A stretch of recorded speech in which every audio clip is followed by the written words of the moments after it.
자, 여러분 이어서 보도록 합니다.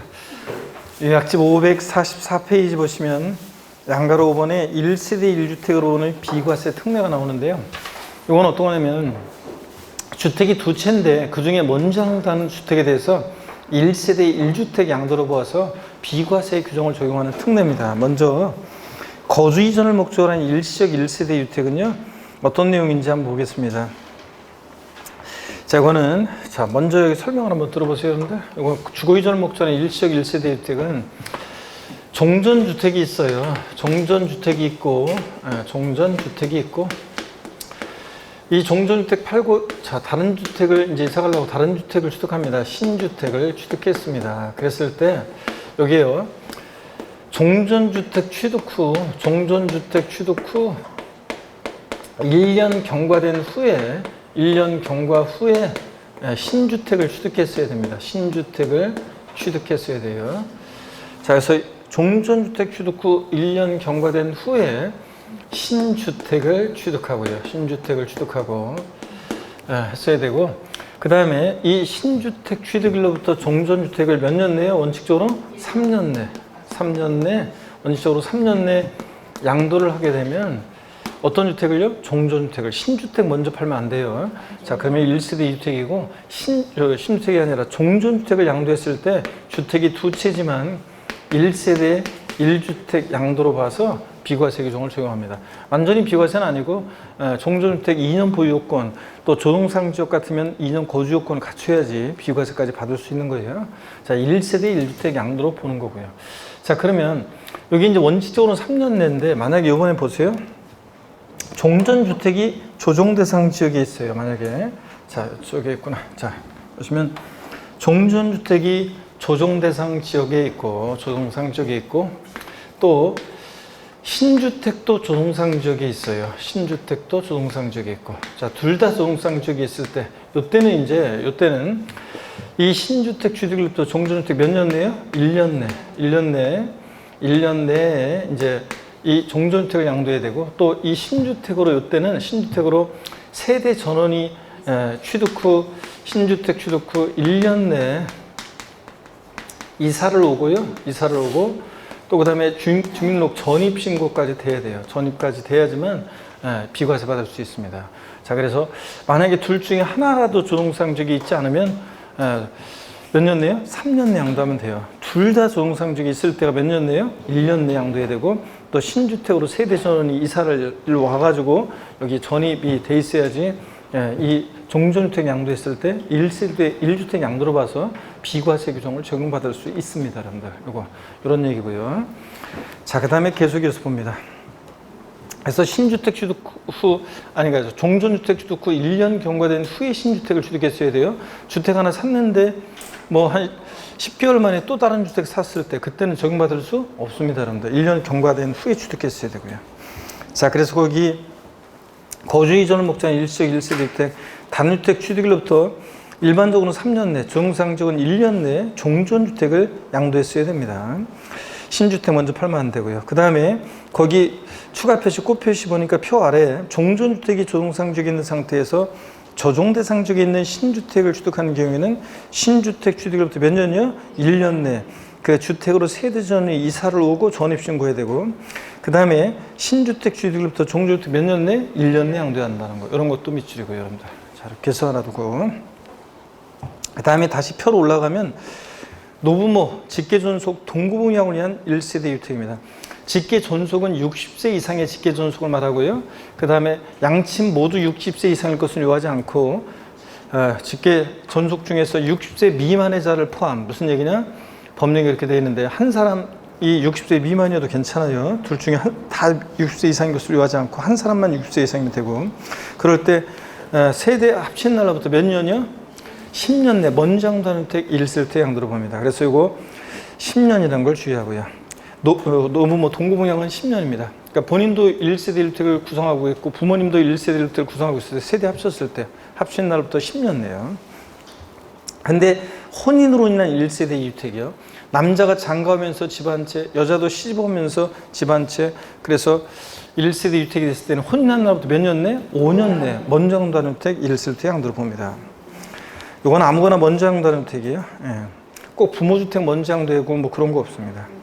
상속으로 인한 1세대 주택이나 등록 문화재 주택 특례나 농어촌 주택 특례나 장기 임대 주택 특례라든가 수도권 밖의 주택 특례라든가 있는데 특히 상속으로 인한 1세대 주택이나 문화재 주택 특례나 농어촌 주택 특례 같은 이런 것들은 몇 년 내에 양도한다 제한은 없어요. 근데 다만 이제 나중에 이 농어촌 주택 중에서 귀농주택이라는 것은 악용의 소지가 많아가지고 그거만 이제 귀농주택 취득을 또 5년 내에 양도해야 한다는 단서 조건이 있지만 원칙적으로는 양도시 제한이 없고 어느 주택을 먼저 양도하느냐가 포인트예요. 일반 주택을 먼저 양도해야지 상속받은 주택 먼저 양도하면 과세입니다. 자, 여기 보세요, 여러분들.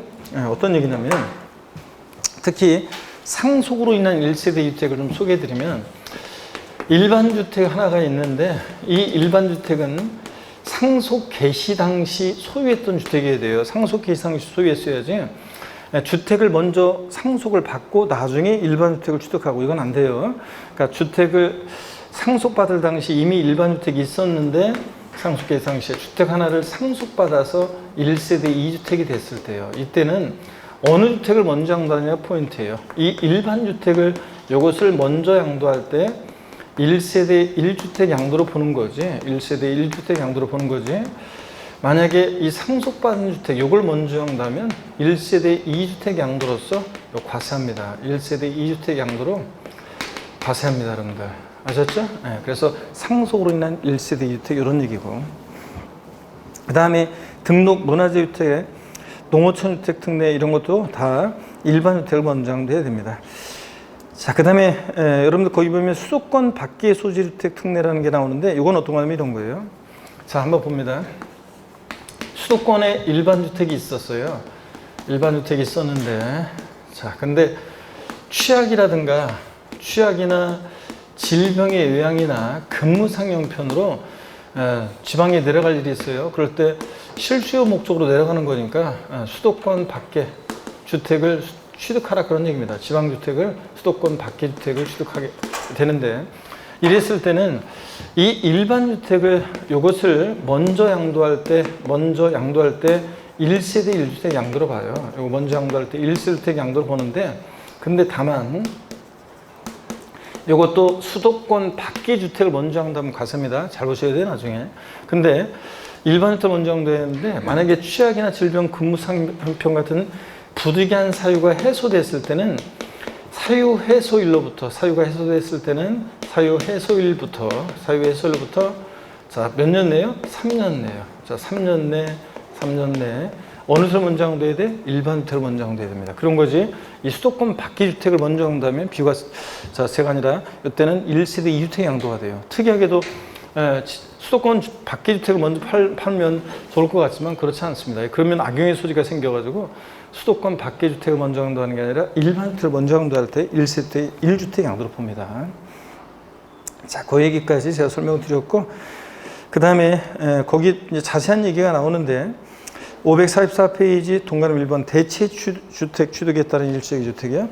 종전주택 취득한 날부터 몇 년이요? 1년 이상이 지난 후 다른 주택을 취득하고 요거 밑줄이요.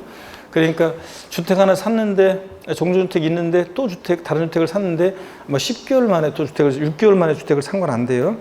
1년 이상이 지난 후 다른 주택을 취득하고 다른 주택 취득한 날부터 몇 년이요? 3년 내 종전주택을 양도할 때 1세대 양도로 봅니다. 다만 아까 얘기했듯이 544페이지 맨 아래 조정 대상 지역은 1년 내 신주택으로 전입하고 1년 내 양도를 해야 된다는 거 아까 말씀드렸고요. 밑줄. 그 다음에 545페이지 맨 꼭대기 이건 참고적으로 보세요. 수도권에 소지한 법인이나 공공기관이 수도권 밖의 지역으로 이전할 때는 5년 기간을 넉넉하게 줍니다. 2주택 해소 기간은 5년이요. 그래서 신주택 취득일로부터 종전주택 5년 내 팔면 돼요. 이거는 내 의지로 내려가는 게 아니기 때문에 시간을 넉넉하게 주고요. 그 다음에 요거는 이제 요거는 또 이런 것도 있어요. 요거는 수도권 소재 법인 또는 공공기관의 지방 이전에 따른 1세대 주택은 요거는 종전주택 취득 후 1년 경과된 후에 신주택 취득해야 한다는 요건을 적용하지 않아요. 왜냐하면 보세요. 내가 경기도 과천에서 천식망고 그때 집 하나 장만했는데 6개월 만에 바로 그냥 지방으로 공공기관에 내려가요. 그래서 어쩔 수 없이 그 내려간 지역의 주택을 취득하게 되는 경우가 있잖아요. 그렇기 때문에 이거는 종전주택 취득 후 1년 경과된 후에 신주택 취득해야 한다는 요건을 적용한다 안 한다? 안 합니다. 그리고 참고 그거는 그냥 말 그대로 종전주택이 수용당했을 때는 이거 그냥 원래 그냥 수용당했을 때 얘기인데 그냥 참고적으로 보시면 되고, 상속으로 인한 1세대 1주택 봅니다. 일반 주택을 양도하는 경우 가로 안에 보니까 상속 개시 시 시점에 보유했던 주택이 됩니다.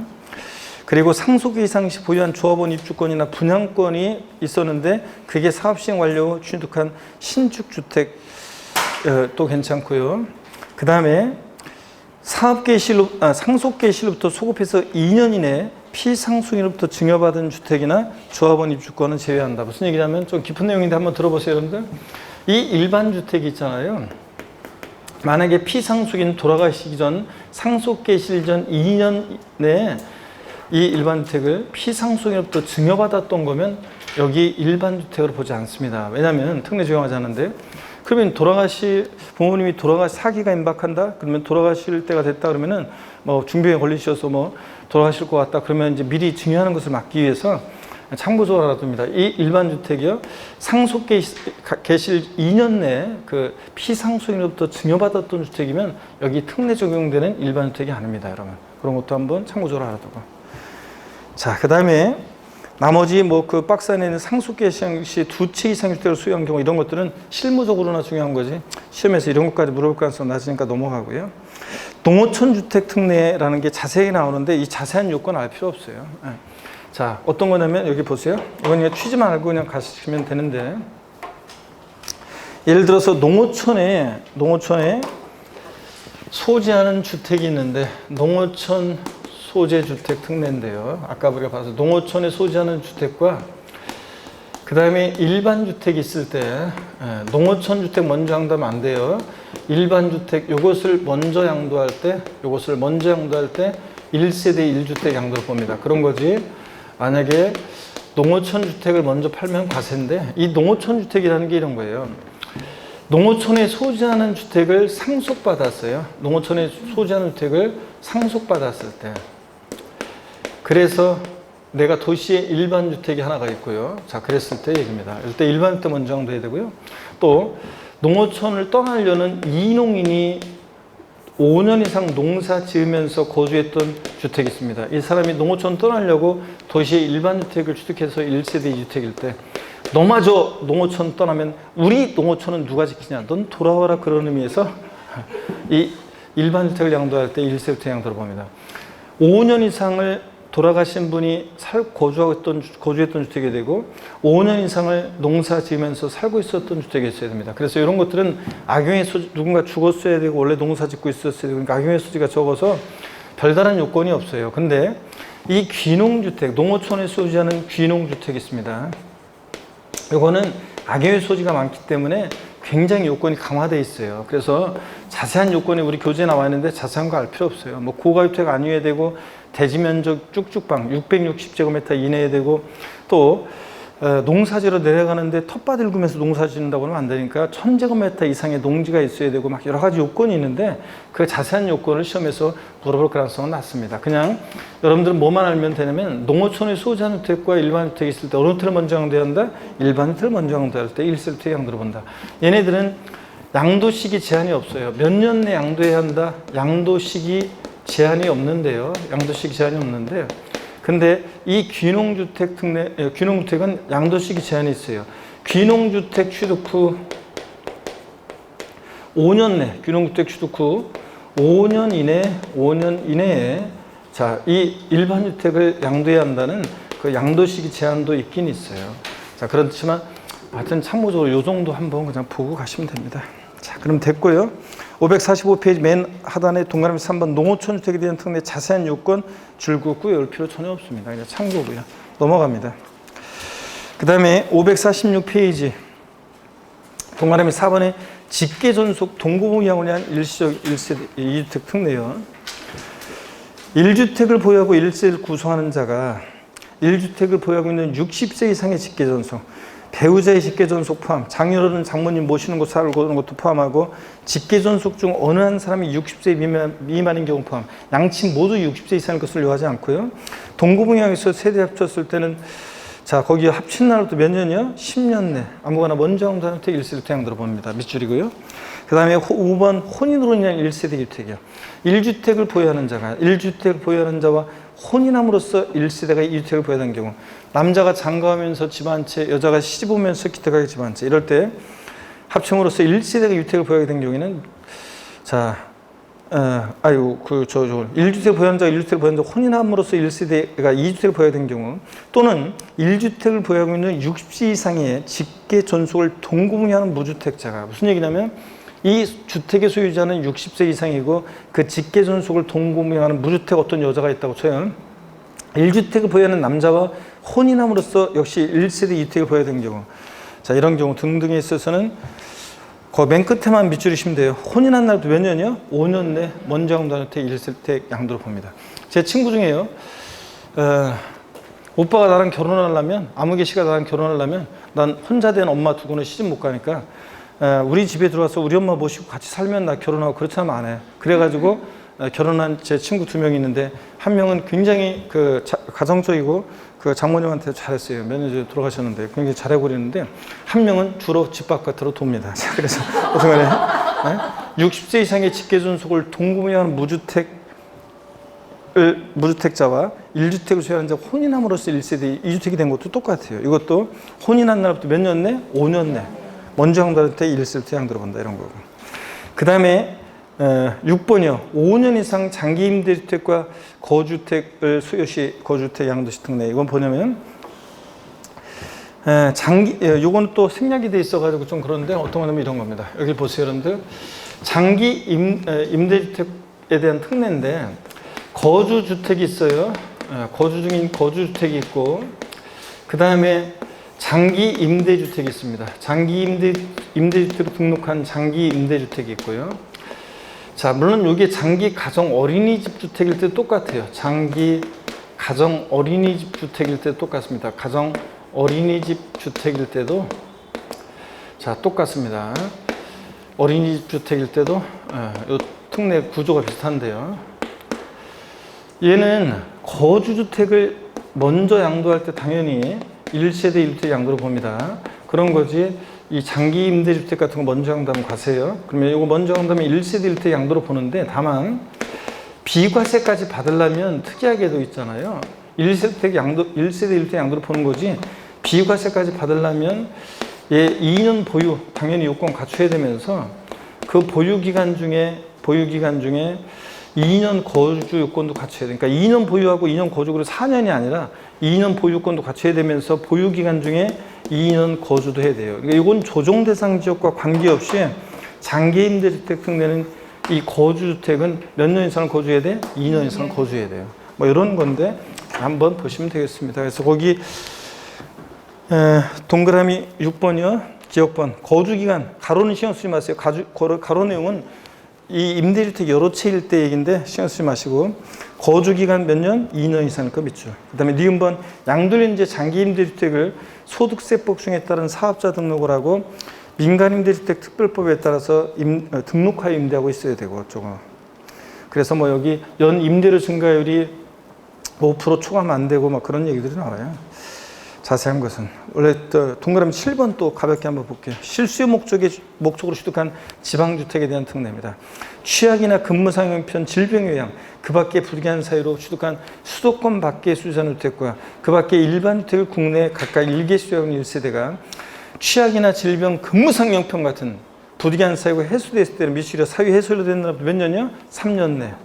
어느 주택을 먼저 양도해야 돼? 일반주택이요. 그런 거지. 수도권 밖의 주택을 먼저 한다면 같습니다. 자, 그 다음에 입주권 보유자 양도시 특례는 요거는 뭐 여러분들이 자 신경 쓰지 않으셔도 되는데 잠깐 편하게 한번 보세요. 원칙 한번 보세요. 1세대가 주택과 조합원 입주권이나 또는 분양권을 보유하다가 그 주택을 양도하는 경우 1세대 비과세 규정을 적용하지 않는다 밑줄이. 이게 원칙이에요. 뭐냐면 분양권도 이제 주택 분양권도 올해 2021년 올해 1월 1일 이후에 취득한 분양권은 주택 수계산에 포함해요. 조합원 입주권도 얘는 원래 주택이 아니었지만 얘는 원래 주택이 아니지만 조합원 입주권은 주택 수계산에 포함했었고요. 근데 분양권은 이제 올해부터는 주택 수계산에 포함을 합니다. 올해 취득한 분양권은 이런 거예요. 1세대가 1주택과 1조합원 입주권이나 또는 분양권을 갖고 있어요. 주택 분양권 2021년 1월 1일 이후에 취득한 분양권을 갖고 있습니다. 그러면 그러면 이 주택을 양도했을 때 얘네들 주택이 아니잖아요. 문 열고 들어갈 수가 없잖아요. 주택이 아닌데도 이 주택을 양도했을 때 1세대 몇 주택이요? 2주택. 1세대 2주택 양도로 원래 과세를 해요. 이게 원칙이에요. 근데 비과세 받을 수 있는 예외들이 굉장히 많아요. 우리가 아까 금방 지금까지 봤던 이런 일시적 2주택 특례하고 비슷한 내용들이 계속 나와요. 자, 그래서 봅니다. 원칙적으로 이렇게 1세대 2주택 양도로서 과세를 하는데 예외적으로 비과세 받을 수 있는 예외들이 또 굉장히 많아요. 그래서 예외적으로 비과세 받을 수 있는 예외들이 굉장히 많은데 어떤 거냐면 1세대가 1주택이 있고 1조합원 입주권이나 또는 1분양권이 있어요. 자, 그랬을 때 이 입주권이나 분양권 취득일로부터요. 몇 년이요? 3년 내에 만약에 이 주택을 양도하면 이거 팔고 이사 가려고 하는 거니까 일로. 그러니까 일시적으로 봐가지고 1세대 1주택 양도로 봐서 비과세 받을 수 있는 예외들도 있어요. 물론 3년이 입주권 취득일로부터 3년이 경과돼서 양도했어도 추가적인 요건을 갖추면 비과세 받을 수 있는 예외도 있고 또 1세대가 보세요. 어떤 남자가 주택 하나, 여자가 1주택 분양권 하나 또는 조합원 입주권 하나를 갖고 있습니다. 그래서 혼인해서 세대 합쳤을 때 합간나무 몇 년 내? 예? 혼인은 5년 내 이 주택을 양도하면 비과세 받을 수 있고요. 자, 부모님이 1세대 1주택 구성하고 있어요. 주택 하나, 그 다음에 나도 분양권 하나 또는 입주권 하나. 그래서 세대 합쳤을 때 동거분양해서 몇 년 내? 10년 내 먼저 양도한테 1세대 양도로 봅니다. 이런 식으로 이런 예외들이 비과세 되는 예외들이 됐다시 많아요. 그래서 다시요. 요건 이렇게만 하면 돼요. 1세대가 1주택과 1조합원 입주권이나 분양권 갖고 있다가 주택을 양도하면 얘네들을 주택 수계산에 포함하기 때문에 1세대 2주택 양도로 본다. 다만 비과세 받을 수 있는 예외들이 됐다시 많다더라. 이렇게만 알고 지나가시면 됩니다. 자, 이렇게 해서 우리가 다 봤고요. 비과세까지. 어디로 가시냐면 조세 총론입니다. 맨 앞으로 가겠습니다. 조세 총론. 자, 조세 총론은 뭐 시험에서 우리가 한두 문제 출제 예상하시면 되겠고요. 조세 총론에서 세 문제가 나온 적도 있지만 뭐 한두 문제 출제 예상하시면 되고요. 최근에는 뭐 조세 총론이 한 문제씩 계속 또 나오기도 했었는데 자, 460페이지 조세 총론입니다. 고개를 또 한번 드시고 스트레칭 또 한번 하고 보겠습니다. 목 운동부터 합니다. 아이고, 자. 반대로 돌리시고 허리도 좌로 우로 또 돌리면서 아이고 기지개도 화끈하게 제끼시고 또 어깨도 돌리시고 오 좋습니다. 먼저 갑자기 원더우먼들이 되신 분들 계시네. 망토를 쓰시는 분들이 잘했어. 원래 그래 원래 다른 곳도 이렇게 어떤 수강생분들은 진짜 이렇게 수업 시간 있잖아요. 이거를 이렇게 담요 같은 이런 걸 갖다가 이렇게 쓰고서 수업 시간에 진짜 얼굴만 내밀어놓고 수업 듣는 사람도 있어요. 아니 진짜 굉장히 이게 에어컨 바람 이런 거 민감한 분들이 있다고. 에어컨 바람 쓰면 피부나 머리가 어지럽다거나 굉장히 반응이 안 좋은 분들이 있더라고요. 그래가지고 그런 분들은 아예 그냥 뒤집어 쓰고 보더라고요. 어떻게 하든 그냥 수업만 잘 들으시면 됩니다. 자, 460페이지 보겠습니다. 조세 총론 서설에서 제1절 조세 개념 및 특성 및 용어에서 조세 개념을 읽어보는 거고요. 여러분들. 조세 특징에서 우리가 뭐만 주의하시면 되냐면 납부 이행 방법만 주의해서 잘 보시면 되죠. 다른 건 그냥 교양 삼아서 읽어보는 거고. 우리 세금 납부 이행 방법은 금전 납부 원칙이죠. 그리고 일시불 납부 원칙이고요. 근데 예외적으로 물납이라는 게 허용되고 있고 분할납부가 허용되고 있습니다. 그래서 우리 교재 간단하게 물납만 나와 있는데 제가 분할납부까지 아까 분할납부는 다 소개해드렸고요. 자, 물납과 분할납부 허용되는 세금을 좀 잘 아셔야 돼요. 저를 보세요, 여러분들. 허용되는 세금들을 잘 아셔야 되는데 여기 봅니다. 우리 세금 납부는 납부 이행 방법, 지금 이 얘기는 납부 이행의 방법.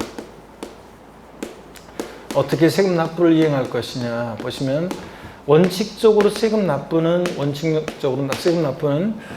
금전 납부가 원칙입니다. 금전 납부 원칙이고 또 그 다음에 일시불 납부 한 번에 내는 게 원칙입니다. 그렇죠, 여러분들? 근데 예외적으로 금전 납부 원칙의 예로서 물건으로도 납부할 수 있고 일시불 납부 원칙의 예로서 분할 납부도 허용이 되고 있습니다. 그렇죠, 여러분들? 분할 납부도 허용되고요. 그럴 때 한번 보시면 먼저 물납, 분할 납부 허용되는 세금들 우리 아무 세금이나 할 수 있는 게 아니죠. 허용되는 세금들을 배웠습니다. 이거 기본 이론부터 배운 건데 자 보세요, 여러분들. 만약에 물납과 분할 납부 허용이 되면 O 아니면 X를 외치면서 한번 보겠습니다. 먼저 물납이요. 자, 취득세 물납이 허용되면 O 아니면 X요? X입니다. 등록면허세? X입니다. 재산세? O 허용되고 그 다음에 종합부동산세요. 물납 아까도 했는데 자 물납 돼야 안 돼요? 아이고 자 벌레가 자 종부세 X입니다. 양도소득세 물납이요? X입니다. 상속세요. 상속세 O 허용됩니다, 여러분들. 자 그 다음에 증여세는요? 증여세 안 됩니다, 여러분들. 증여세 X고 농어촌 특별세요. 농특세 농어촌 특별세 X입니다, 여러분들. 농어촌 특별세도 안 돼요. 자, 이렇게 주요 세금들. 자, 그 다음에 또 봅니다. 분할 납부요. 취득세 분할 납부 허용됩니까? 안 됩니다. 등록면허세 X입니다. 취득세, 등록면허세, 물납, 분할 납부 다 안 됩니다. 재산세는요? 됩니다. 종부세 되고, 양도세 되고, 상속세 되고, 종부세 증여세 되고, 농어촌 특별세도 됩니다. 자, 지방세법상 물납과 분할 납부가 모두 허용되는 세금을 골라라. 그러면 지방세에서 뭐 재산세만 물납과 분할 납부 모두 허용되고 국세에서 물납과 분할 납부 모두 허용되는 세금 골라라. 상속세가 물납 분할 납부 모두 허용됩니다. 이렇게 해서 여러분 이 정도 보시고요. 네, 됐습니다. 이건 뭐 꼭 여러분들이 알고 있어야 되는 거예요. 상식처럼 꼭 알고 있어야 되는 거. 자, 그러면 제가 자세히 소개해 드렸고 461페이지 분할 납부는 제가 아까 자세히 양도세 할 때 끝에 정리해 드렸죠? 네, 그래서 분납 납부 기준금액뿐만 아니라 분납기한 그리고 그 분할 납부 가능세 기준까지 정확히 제가 다 소개 다 해드렸고요. 하여튼 분할 납부 재산세는 납부할세 250만 원 초과할 때 납부기한 지나서 납부할세 일부를 납부기한 지나서 2개월 내 분할 납부. 종부세는 얼마? 역시 250만 원 초과할 때 461페이지 보고 있는데요. 250만 원 초과할 때 분납기한은 납부기한 지 몇 개월 내? 6개월 내. 양도세는 1000만 원 초과할 때 분할 납부할 수 있죠. 납부기한 지는 몇 개월 내? 2개월 내요. 그래서 정확히 여러분들이 얘네들 다 알아두셔야 되고 하여튼 물납은 재산세 460페이지 보다시피 물납은 재산세에 허용이 되는데 과세 관할 구역 내 부동산에 한해서만 물납할 수 있다고 그랬죠. 자세한 요건 나중에 또 보기로 하고요. 취득세 461페이지 표 아래 주의. 취득세와 등록면허세는 물납, 분할 납부 둘 다 허용되지 않습니다, 여러분들. 이런 것들. 그 다음에 중요 조세 용어에서 납세자 봅니다.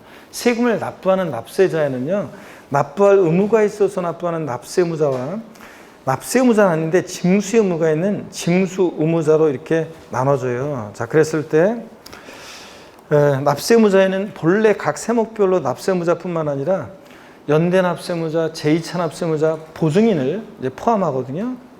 그리고 징수 의무자는요, 징수의 의무만 있는 자지, 우리가 원천 징수 의무자, 특별 징수 의무자, 징수 의무자는 세금 징수 의무만 있지 납세 의무자는 아닙니다. 이런 것들이요. 자, 그래서 여기 어떤 얘기인지 한번 살짝 한번 그러면 제가 설명을 한번 드려보겠습니다. 용어를. 자, 한번 설명 드릴 건데 어디냐면 저를 보세요, 여러분들. 이쪽에 한번 세금을 납부하는 납세자요. 용어 설명 한번 드려볼게요, 여러분들. 납세자. 우리가 세금을 납부하는 납세자에는 납세자는 납부할 의무가 있어서 납부하는 납세 의무자고요. 납세 의무자와 납세 의무자는 아닌데, 납부할 의무자는 아닌데 징수 의무가 있는 징수 의무자로 나눠져요. 징수 의무자로. 자, 그랬을 때 납세 의무자는 금방 봤다시피 각 세목별로 본래의 납세 의무자예요. 네, 본래의 납세 의무자. 취득세는 뭐 취득세 대상 물건을 취득한 자, 등기 안 돼서 취득한 자, 등록에 대한 등록면허세는 재산권 기타 권리의 설정, 변경, 소멸에 관한 사항을 공부에 등기 등록할 때 등록을 하는 자, 재산세는 과세 기준일 6월 1년제 재산을 사실상 소유하는 자, 그 다음에 종합부동산세는 재산세 납세의무자 중에서 법에서 정해진 일정 기준금액을 초과하는 고액의 부동산 보유자, 양도소득세는 양도에 소득 발생한 양도자, 이런 식으로 각 세목별로 납세의무자예요. 근데 여기에 납세의무자에는 연대납세의무자, 그 다음에 제2차 납세의무자, 연대납세의무자, 제2차 납세의무자, 또 보증인을 포함합니다. 보증인을 포함해요. 그랬을 때 먼저 여러분 연대납세의무자는 어떤 특징이 있냐면요. 한번 보세요. 연대납세의무자는 어떤 특징이 있냐면 용어 설명 좀 드리면 연대납세의무자 상호간에는 동일한 납세의무가 있다. 이게 특징이에요. 동일한 납세의무가 있다. 자, 어떤 얘기냐면 동일한 납세의무가 있는데 예를 들어서 과세 주체가 있어요. 그러면 또 그리고 갑과 을이 연대납세의무자예요. 그러면 연대납세의무자면 과세권자는 누구한테나 이행을 청구할 수 있어요. 연대납세의무자 누구한테나 이행을 청구할 수 있고요. 갑한테 먼저 청구하고 을 그런 게 아니라 누구한테나 이행을 청구할 수 있고 갑이 지는 만큼은 을도 동일하게 납부할 의무를 집니다. 그래서 연대납세의무자 상호간에는 동일한 납세의무가 있다. 그래서 여러분 잘 보세요. 연대납세의무를 지는 경우 취득세에서 보세요. 상속으로 취득한 자산은 상속인 각자가 납세의무자인데 공동상속의 경우에 공동상속인들은 취득세 납부에 대해서 연대납세의무가 있어요? 없어요? 있다고 그랬습니다. 공동상속인들은 부모님 돌아가시고서 집 한 채 갑을 병정 4명의 상속인들이 주택을 상속받으면 공동상속인들은 취득세 납부에 대해서 연대납세의무 있습니다. 과점주주 주식 취득에서 과점주주는 여러 명이 될 수 있고 얘네들 과점주주는 취득세 납부에 대해서 과점주주들은 연대납세의무가 있다 없다? 있습니다. 연대납세의무도 있고요. 이런 거예요. 자, 그 다음에 제2차 납세의무자는 특징이에요. 보충적으로만, 얘는 보충적으로 납부할 의무가 있다. 보충적 납세의무.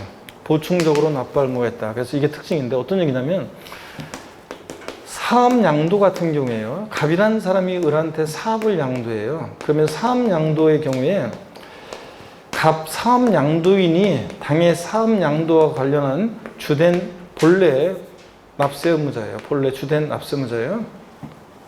본래 주된 납세자인데 얘가 주된 납세자인데 사업양도인이 당의 사업양도 관련한 세금을 납부하지 못한 게 있으면요, 이 사업양수인이 보충적으로 제2차 납세 의무자를 정해놔 가지고 제2차 납세 의무자가 돼 가지고 얘가 보충적으로 납부할 의무를 집니다.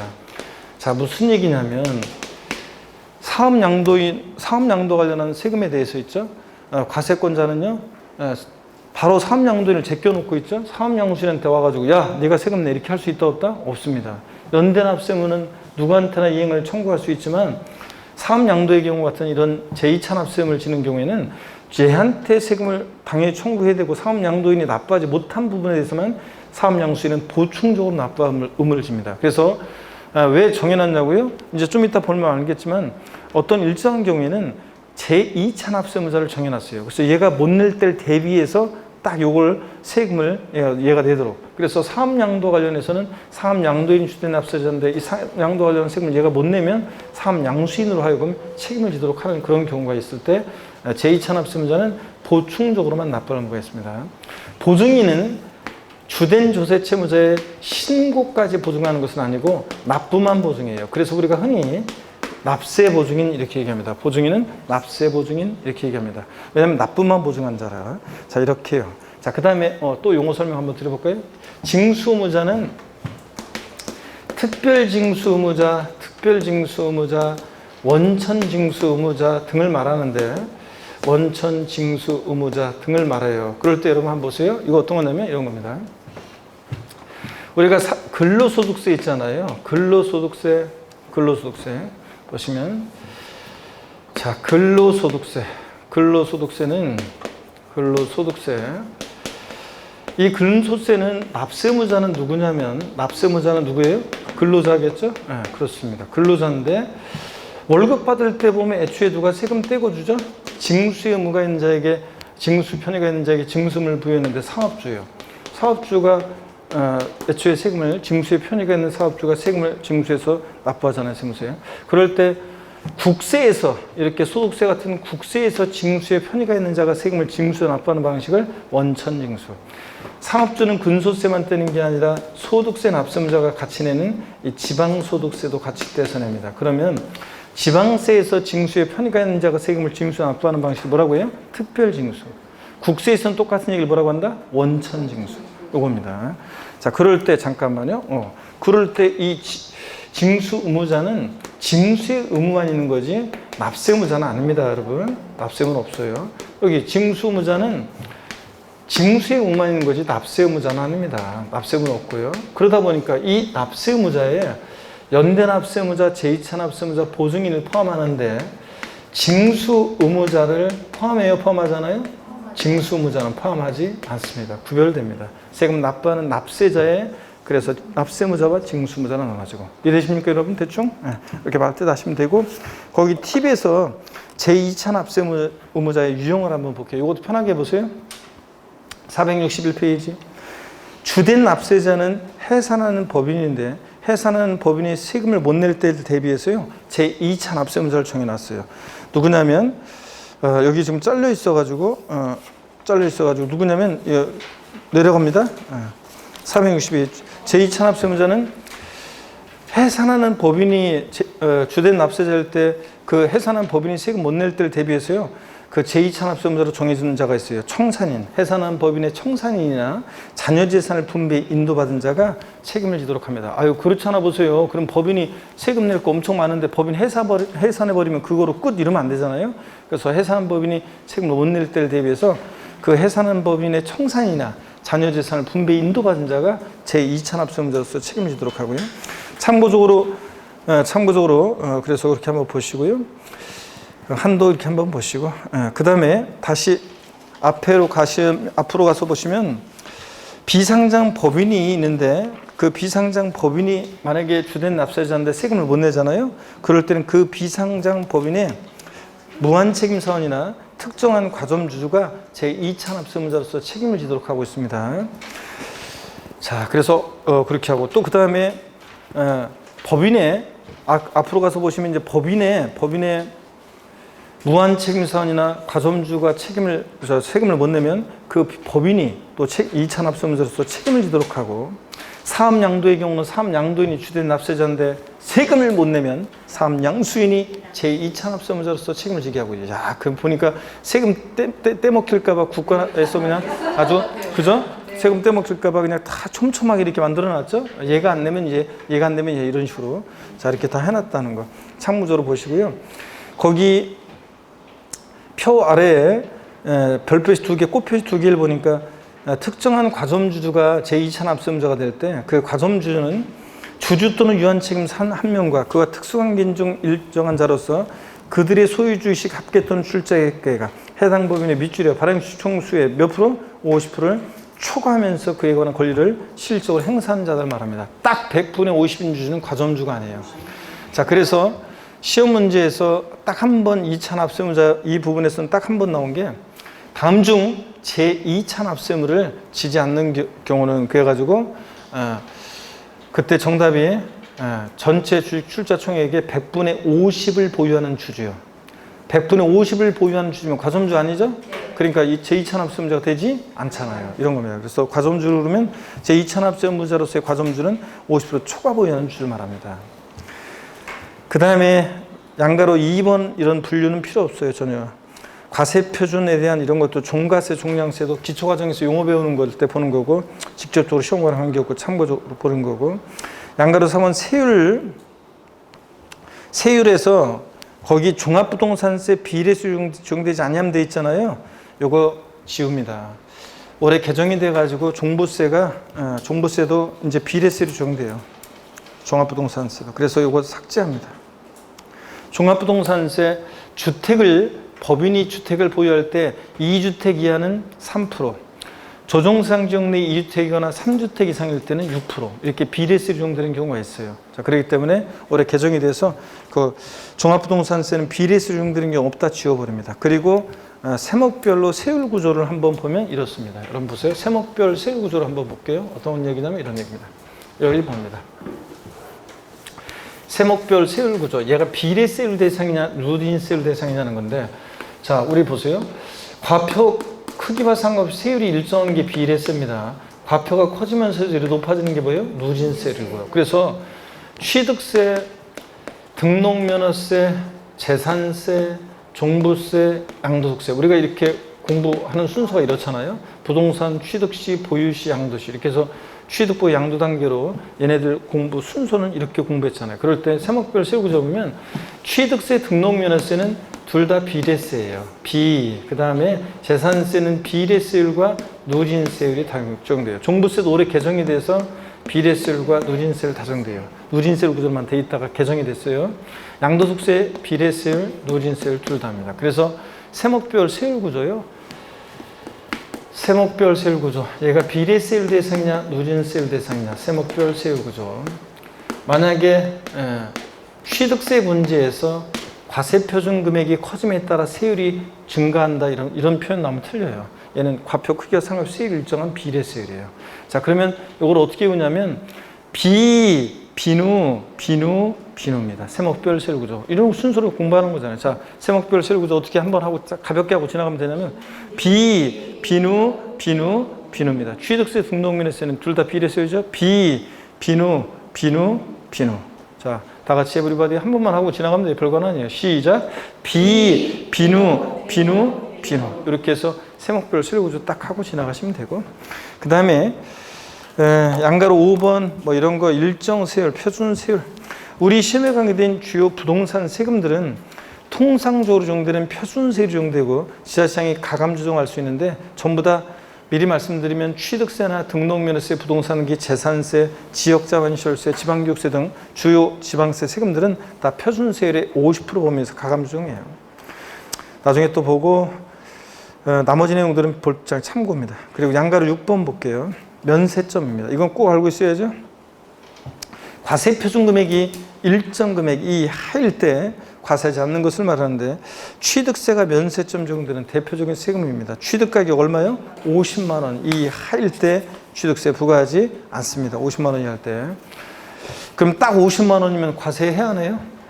50만 원 과세하지 않습니다. 50만 원 포함해서 아래로 과세하지 않으니까 50만 원이면 과세하지 않는다.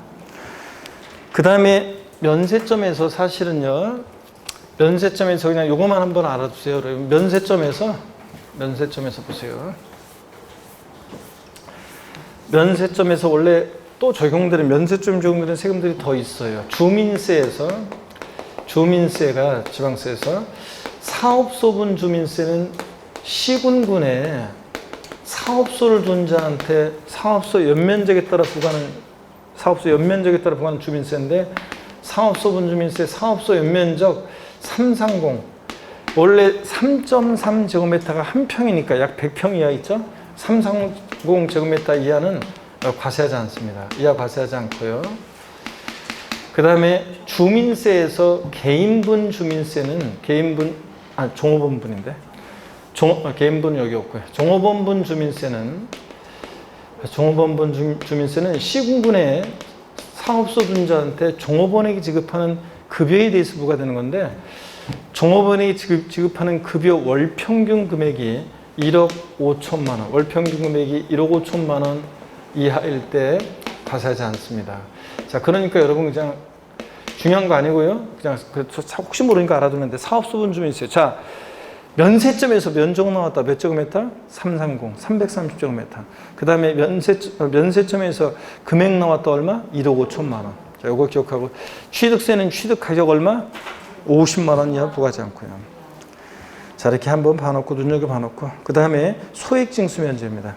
소액은 징수를 면제해요. 몇 푼 안 되는 거 안 받고 말겠다는 얘기인데, 거기서 장당 세액 얼마예요? 2,000원 미만은 징수하잖아요. 2,000원 미만은 징수하지 않으니까 2,000원 징수합니다. 2,000원 빼고 아래 금액을 징수하지 않으니까. 거기 재산세만 나왔는데 소액 징수 면제 적용된 애들을 더 적어놔야죠. 재산세, 친구, 지역자원시설세, 그리고 특이하게도 지방소득세요.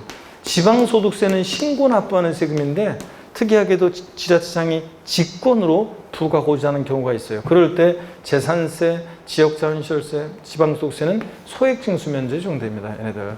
자, 얘들 더 적어놓으세요. 지역자원시설세, 지방소득세 더 적어놓으시고. 거기에 재산세만 나와 있잖아요. 얘들도 적어놓습니다. 자, 그리고 응익세, 응능세 이런 건 필요 없는 말이에요. 이런 거는 학자들이 쓰는 말이고. 그 다음에 가산세, 가산금인데요. 자, 가산세, 가산금인데 이거를 한번 또 보도록 하겠습니다. 가산세, 가산금. 자, 보시면 가산세 한번 봅니다. 신고 납부하는 우리 징수 방법을 쭉 한번 여러분께 해드리고 보면 더 좋은데 구조를 일단은 뭐 잠깐 쉬었다가요. 가산세, 가산금부터는 잠깐 또 쉬었다가 보는 게 낫겠네요. 잠깐 쉬겠습니다.